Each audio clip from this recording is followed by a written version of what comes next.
Hi, everyone, and welcome back to the Anonymous Hedgehog podcast. My name is Maya. And my name is Rich. And we'll be your hosts. So today we will be talking about the concept of money. So we founded this idea because we were talking about credit cards. And we were thinking, when you swipe a credit card, what actually happens? Like, does that money, even exist? Because we were thinking, truly, you could, besides credit card company could bar you from using their credit card, but if you just swipe a credit card over and over again, technically you have infinite money. So what is money, and so does it actually exist? Yeah, just the concept of things having value in general, I think, confuse me.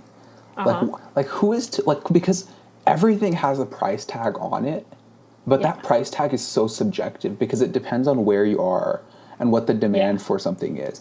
How can the demand for something change its value when we're putting a value on a product, not on the demand for that product?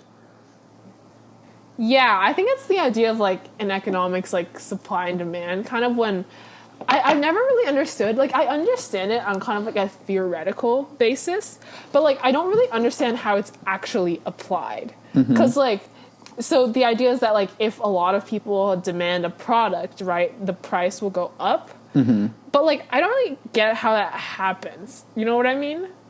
Yeah. No, and that too, obviously logically it makes sense. If more people want something, the person charging for the product would increase the price. That makes sense. But if we take a step back and we try to understand what money is, well, money is basically a measurement of the value of something, right? Yeah. And so we are measuring the value of an object, an objective thing in reality. It's just odd to think that that object can change in value without anything being done to the object. Nothing is being done to the object. The only thing changing is how much people want the object. The object could be in its own locked room, nothing changes, and all of a sudden its value has gone up or down. And I think that just perplexes me, because obviously logically it makes sense. More people want something, it's going to cost more because it's technically worth more in society. But if money is an objective indicator of an object's value, then that just doesn't hold true anymore.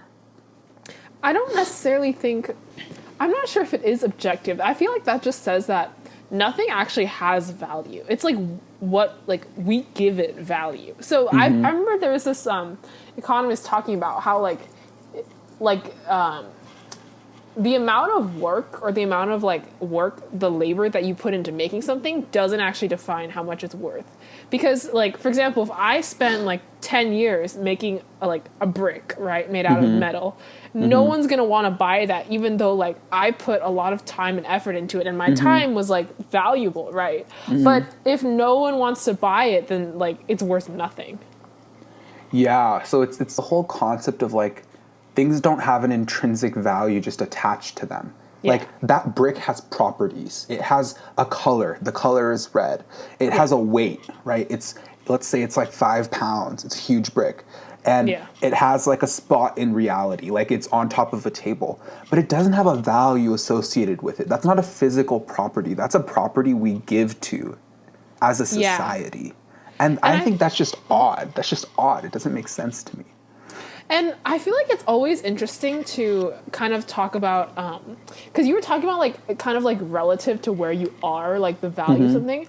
I've always found different countries' currencies very interesting, because I remember going to Japan, and a bowl of, so here in America, you go to I don't know, you go to a restaurant and a bowl of rice is let's say $10.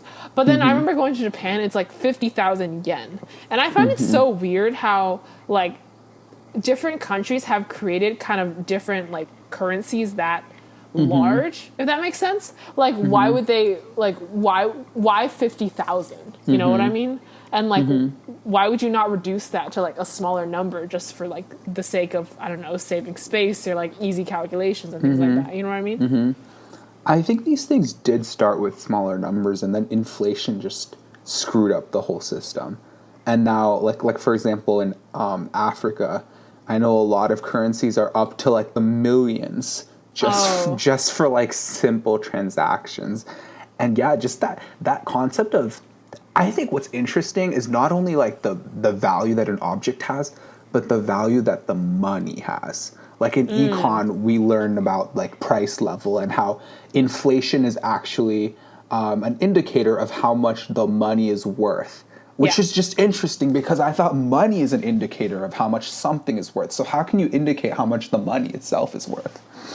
I think it's the idea that money itself is worth nothing. Like, because it's like your buying power with the money. So like inflation indicates the buying power. So like money itself isn't actually worth anything. Like a dollar, I feel like this is when I heard someone talking about like the minimum wage, kind of the idea. It's that like the argument kind of for and against minimum wage. So a lot of people think minimum wage should be like, let's say $15. But the idea is kind of just like, why 15, right? Like that just seems very arbitrary. Why shouldn't it be 20? Why shouldn't it be 25? You know what I mean? So like it's kind of just like we assign the value to it, and that money, like the $15, like by itself, that has no value. So like, yeah, money in and of itself, it's actually worth nothing. It's like the buying power of the money. Yeah, and that's okay. So let's make that our premise, right? The buying power of your money determines the worth of your currency, right? That's what distinguishes whether or not minimum wage is $10 or $20. Makes sense. But then, like 5 minutes ago, we were just saying that no object has an intrinsic value, right? Meaning this phone that I'm using in front of me doesn't have an intrinsic value attached to it. It's not a physical property. It's something that we determine as a society.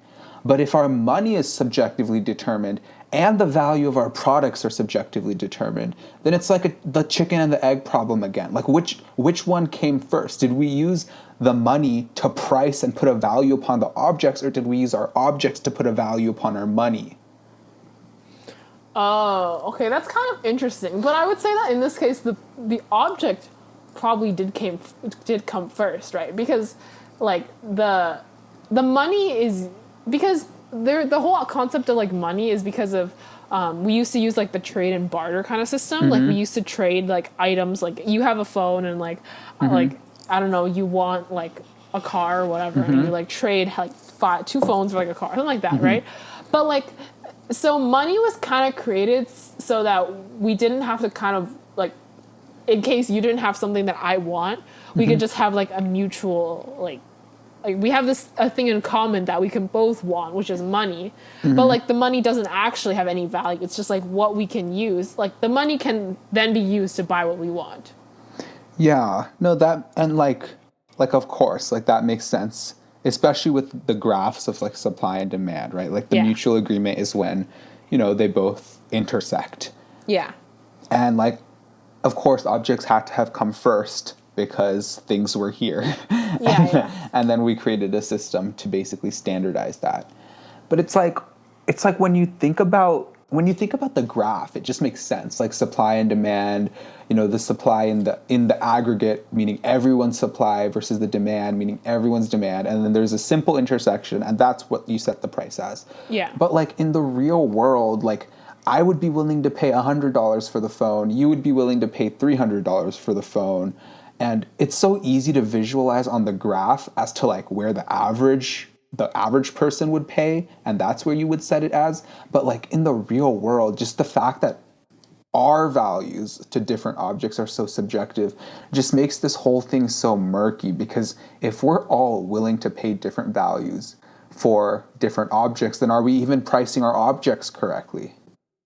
I think I see what you mean. It's kind of like, I think in the beginning, like money was created in order to assign values to objects. But I think now when we create objects, we definitely like, it is influenced by the value of money, if that makes sense. So like, like when, like for example, like home values go up because the inflation goes up. Right? So that is based on like the value of the money. Like the value of the home hasn't changed, but the value of the money has changed. And so the money value of the home has to increase. So I think it's the idea of like kind of, I think money is just a way for us to compare items like relative to each other. So like home, like I guess when home values increase, like I guess the price of products and everything increases. And this is where inflation has always kind of like puzzled me or kind of just troubled me in the idea that like doesn't like so in like 100 years or like 200 years could like our houses just be worth like $10 million or something when they're initially maybe worth like $1 million? Yeah, isn't but that crazy? Like, it is, especially when you consider that they could be worth $10 million in 10 years and still be worth the same. Like, it's not like they've increased in value. Or they could be worth $10 million and be worth less. If inflation has gone up by more than $9 million. If inflation goes up by $10 million and then the house started at 1 and goes up to 10, then technically it's gone down by $1 million. Yeah, that's so crazy. like nothing about the house has changed. But it could, like, based on the value of the money, the value of the house is then determined. Yeah, that's what I'm trying to get at. Like, the actual house doesn't have a physical property linked to it that determines its worth. It's just people's interpretations of the house. And it's like if I was to sell water to people in a desert, right? Yeah. Like, they would spend so much more money on the water than they would on, like, if I was to sell a MacBook Pro for the same price as like a water bottle. But obviously they take the water instead. And so it's like your situations around you determine not only the price you're willing to pay for an object, but also the value of your money, like the price of your money, because technically the amount in your wallet has like decreased because things are so much, like water is so much more expensive. Technically it's like, it's almost as if your money is worth less or the water bottle is worth more, but both of those things are the same. That makes sense. I feel like we talked about this concept kind of before, but I always have this, I mean, it sounds like a conspiracy theory, but like I always just have this like unsettling feeling in my mind that like money is just like kind of like a government scam. You know what I mean? Like it like money actually like it just doesn't exist. Like kind of it's like I remember my econ teacher back in high school, he was saying like, yeah, money is basically whatever the government says it is. You know, like the government just creates money for the sake of like, you know, for the sake of ease of like commerce. So like, yeah, I feel like the system that we create, like this is like our foundation of our entire economic system. Like people investing in stocks and real estate and people buying consumer products, it's all rested on this idea of money. But like money itself is worthless, and that's so weird to think about. And even like diamonds. Like diamonds are worth so much money. And they're not rare at all. They're not. It's just that the diamond industry has a monopoly over diamonds, and they're really smart with it, and they only allow a certain amount of diamonds to be out in the industry, which means that they're rare for the common public to get, but on Earth, like there's way more than enough diamonds for diamonds to be cheap. And it's like, what if the same was with money? And honestly, the same is with money, because you can just print more money. But the actual value of a country, or like the GDP of a country, shouldn't necessarily change. I've always wondered this. You bring up like diamonds, right? And then like there's like the thing in like econ called the diamond water paradox. But I've always wondered, like, why is it just because something is rare? Why does that make it more valuable? Like, if I made like, for example, if I made like my one of a kind brick that I was talking about earlier, that would be extremely rare, but that would still be worth nothing. So like, why is it that things like gold and diamonds, I mean, even though diamonds are not that rare anymore, but like, I guess it's like hard to obtain. So like, why are those like, why do people pay money for them, right? Like, just for me, like, just because something is rare, like, doesn't necessarily mean it should be worth a lot, right? Yeah. Well, I don't think with your brick example, like, I wouldn't pay for it because I can make my own one-of-a-kind brick that mimics yours, right? Like, I think it's the whole barriers to entry thing. Like, it's your brick. But like, why do you want it in the first place? Is the thing. Like, why do you want a diamond in the first place? That we go out and buy it. Like, what is it about the diamond that made us go and get it? Like, I mean, yeah, it's like nice and shiny, but like there are other things that are nice and shiny that we can just look at. Like, so why is it that we wanted that diamond in the first place? If I built a brick here, like there would be no, like, you wouldn't want it in the first place, so you wouldn't even go out and make it your own. I see. That's an interesting question. That's like a psychological question, not even like an economic question. Yeah. It's like, I think it has to do with the fact that we're living in such a global economy where almost anything can be reproduced so quickly. Like if I were to make a one of a kind brick, you can copy that brick and make it and mass produce it and sell it to anyone for cheap. But if I were to get a diamond, you can't do that because a diamond is literally like controlled by the companies that own diamonds in that industry. And so I think it just happens to do with the fact like we have so much now that it's almost as if we can't satisfy our desire for wanting more things by just getting regular things. Like we need things that other people can't have now. I feel like this kind of goes back to the thing about how everyone is a kind of a product of their environment, or like everyone is a man of their times kind of idea, where it's like, so I've been doing like since quarantine, I've been doing a lot of clothes shopping.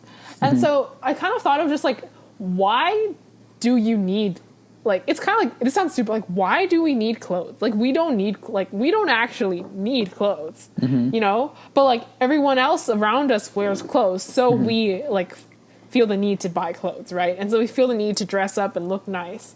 But like there is nothing like truly about clothes that we need, we spend, that we need to spend our hard-earned money on.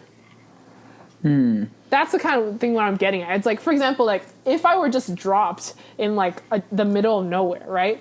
And there were like 5 different stores, like which one would I go to? You know, like there was like a clothes store, like a diamond shop, I don't know, like a lumber store, or like some random thing. Like, right? Like, do I inherently want any of those things? I see. It's like if you weren't at all impacted by society, what would you inherently want? Yeah. Like what are our actual desires, not the ones influenced by society? Because like we want clothes because like Kim Kardashian has like nice clothes and we want to look like Kim Kardashian. But if there was no Kim Kardashian, what would we want? It's almost as if our actual innate desires have been so overridden by these societal desires that we don't even know what we want anymore. Yeah. And I think like our innate desires are more of just like connections with people. I think that like, so I guess going back to my example, I think that if I were dropped in a desert and there were 5 stores, the one I'd probably go to is with like food or something, right? Because or the one with the most people in it. Yeah, I guess like humans are like naturally like herd creatures, that we want to find other people.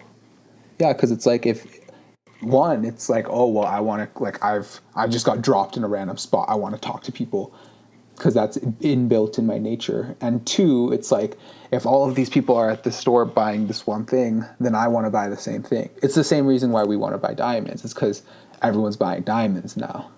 Yeah, it's the whole concept of like kind of like trend things. I remember I was watching this Business Insider video about like the rise and fall of these different brands. Like Forever 21 is a recent one, and then like Juicy Couture, I forgot how it's pronounced, but like it was popular in like the early 2000s or whatever. It's just like at one point their clothes and their like styles were so valuable. But then now they're basically worth nothing, you know? And it's all because of this society thing. It's all kind of like you were talking about, like, oh yeah, I saw Kim Kardashian wearing it, and therefore I want to wear it. But like once she stopped wearing it, no one actually wanted that in the first place. It's just because she wore it. Yeah, that's so interesting, because earlier we said we want things because they're rare. Now we're saying we want things because other people have those things. But if other people have things, then how can they be rare? So what do we want? Like we want to fit in with other people getting the same things, but we want those same things to be rare. Like those seem like polar opposites to me. Yeah, that's so true. Now that you point that out, like I didn't even notice that. Like in a wedding proposal, everyone gets their fiance like a diamond ring. That's just the norm. Everyone Yeah. does it.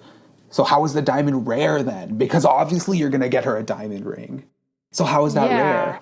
Like if you got her a ring with like a piece of cheese on top of it, that would be rare for that situation. But no one would do that because that's out of the ordinary.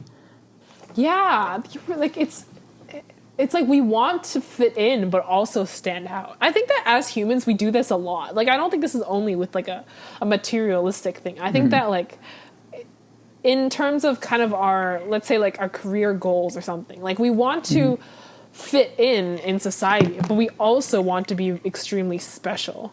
You know, like we also want to be like, I feel like humans are kind of full of those like weird paradoxes, like weird hypocritical things when we do it. Yeah, I think it's like, you're right. It's definitely a mix of those two. And I think it exists at a spectrum. Like there's a spectrum. There's on one side, it's like wants to fit in. The other side, it wants to be unique. Yeah. And I think with most people, they're somewhere in the middle. But then there's some personalities that are completely on the right or completely on the left. Yeah. And you can tell who's who. Like if I was to go through my list of friends and put them somewhere on the spectrum, I'd be able to easily tell. But then this is just a spectrum with two variables. We're more complex than that when we make decisions. So I'm sure in reality, if we were to like map out why we want certain things, it wouldn't just be a spectrum between two sides. It would be like a spectrum with a billion different variables, and then everyone is on that spectrum at some point, and that's what causes them to have their individual desires. Yeah, I think this goes back to what I was saying in like another episode. It's that like we want to like, it's good to stand out, but only in a socially acceptable way. It's good to stand out. So this is where you see like the quirky personality, kind of like quirky whatever, like personas that like people want to stand out, but like standing out, like they only want to stand out in that certain way, you know, like you were saying with the diamond ring. You did mention this like earlier. like you were saying in like the diamond ring. So for example, like there's this like big YouTuber named Sophia something, and then her ring stood out because it's a black diamond. So that is like something that stands out, but is socially acceptable. But if you got her like a cheese ring, that would be stand out, but not be socially acceptable. Yeah, you know? It's like, where do you draw that line? Yeah. Like, I can't figure it out. But somehow we know. Somehow we both know the line, but we're not able to put it into words. So there's a line somewhere between quirky and fun and then socially unacceptable. And we both can agree on where that line is when we point out examples, but we don't know what the line means and how we come up with that line. Yeah, it's so arbitrary. Like, where did the concept of like quirkiness come from? Like the quirky like Visco girl or whatever on the internet. Like, where did the concept? Because at one point that must have been considered weird, but then somehow it was adopted into the mainstream, and it was kind of just like it was considered like a good kind of weird. And even that, like, the fact that you're able to categorize it into Visco girl, that just shows that it's not unique. Like, it's not. Because there's a whole subcategory. There's a whole name behind what it is. I know what it is. You know what it is. It's not unique because we know what it is. If it was unique, we wouldn't know what it was.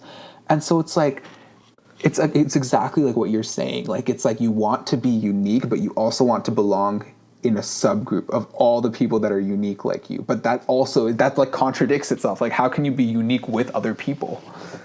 I think it's a kind of like uniqueness. It's kind of like, it follows like almost a process where like in the beginning, like the idea of, let's say, a quirky person starts off as like a very kind of outlier in like the social kind of scene. But then I guess like as the number of people kind of grow who like become that like persona, like the demand for it, or like the amount that people want to, like there's a certain number of people, like let's say once like there's like 40 quirky Visco girls on Instagram, whatever, then like that's like kind of the ideal number where like everyone wants to be that. But then afterwards, when it gets too much, then it's kind of like it dies down, you know what I mean? Oh, it's like you're when so right. when it becomes like too much, like when a trend is like like, and it just gets old, you know, when a trend like overpowers the internet, people are like, yeah, it's stupid. Yeah. It's kind of like a bell curve where like there's like a sweet spot in like when it's just right to be that person. Yeah. But then it's not okay. No, it's not even a bell curve. It's like a sine curve because it goes up and down and then it goes up and down and then it goes up and down. It's like how all of the trends from the 90s are repeating themselves. Like my hair is literally like a middle part now. And when I like went to my parents and I showed them, they were like, what the heck? Literally all of the actors that we used to watch like 10, 20 years ago had the exact same hair as you. And you're so young. And I was like, they did, and they showed me pictures, and they had the exact same hair as me. I experienced that so much. Like this shirt that I'm wearing now, I don't know, it's like this it's this brand called like Play or whatever. I don't know, you've probably seen it, but they make these shirts with like these red hearts on them, and you see them everywhere now. They're like on Converse. And I bought this shirt when I was 8 years old, and I had never worn it. And like I was kind of a fat kid, that's why it still fits me. Yeah. But like I had never worn it because it wasn't trendy. And now it's trendy. And I'm like, wow, I bought this shirt like over 10 years ago. Funny. And it's so weird. I'm like, why was this like, this was considered, if I wore this in like, let's say 10th grade or like 9th grade, it would have been dumb. But now it's trendy. Yeah. Right? If you took out a Polaroid camera like 10 years ago, you try to take... Yeah. You try to take a picture with a Polaroid camera. People are like, what are you doing? Yeah, you'd look stupid. They'd be like, hold on, let me take out my flip phone. This is what's cool. You take out a flip phone now, and now people are like, what are you doing? And it's like, things just keep changing. And I'm sure, 100%, flip phones are going to come back. Yeah. I feel like they're already kind of coming back. Like, didn't Motorola like release a new flip phone or something? I saw that. Yeah, with like the I feel screen. Like people are trying to, like, it's eventually going to come back. Like, people are going to... It's so, why do we do Same thing with like Champion shirts. Do you remember in Costco? In Costco, they would have Champion shirts for like $5, $10. Yeah. And so I got one. God. I got one like 5-6 years ago, and it was like a sportswear Champion shirt. Boom! Now Champion shirts are cost like $60, $70. All the hype beasts are wearing them, and I have mine, and it's literally gotten 10 times more expensive to get the same shirt that I have.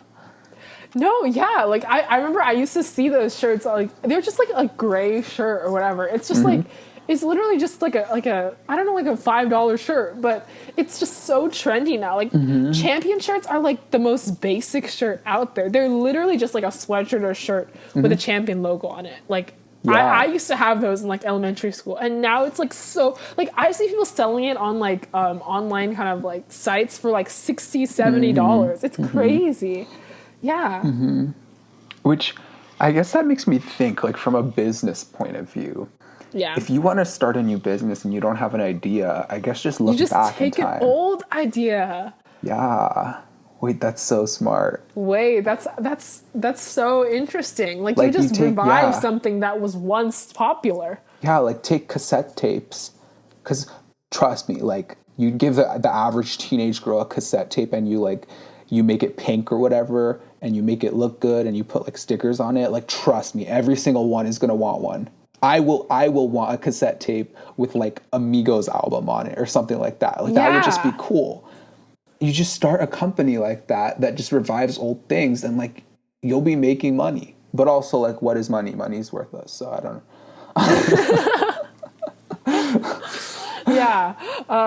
We can just end the episode there with money is worthless.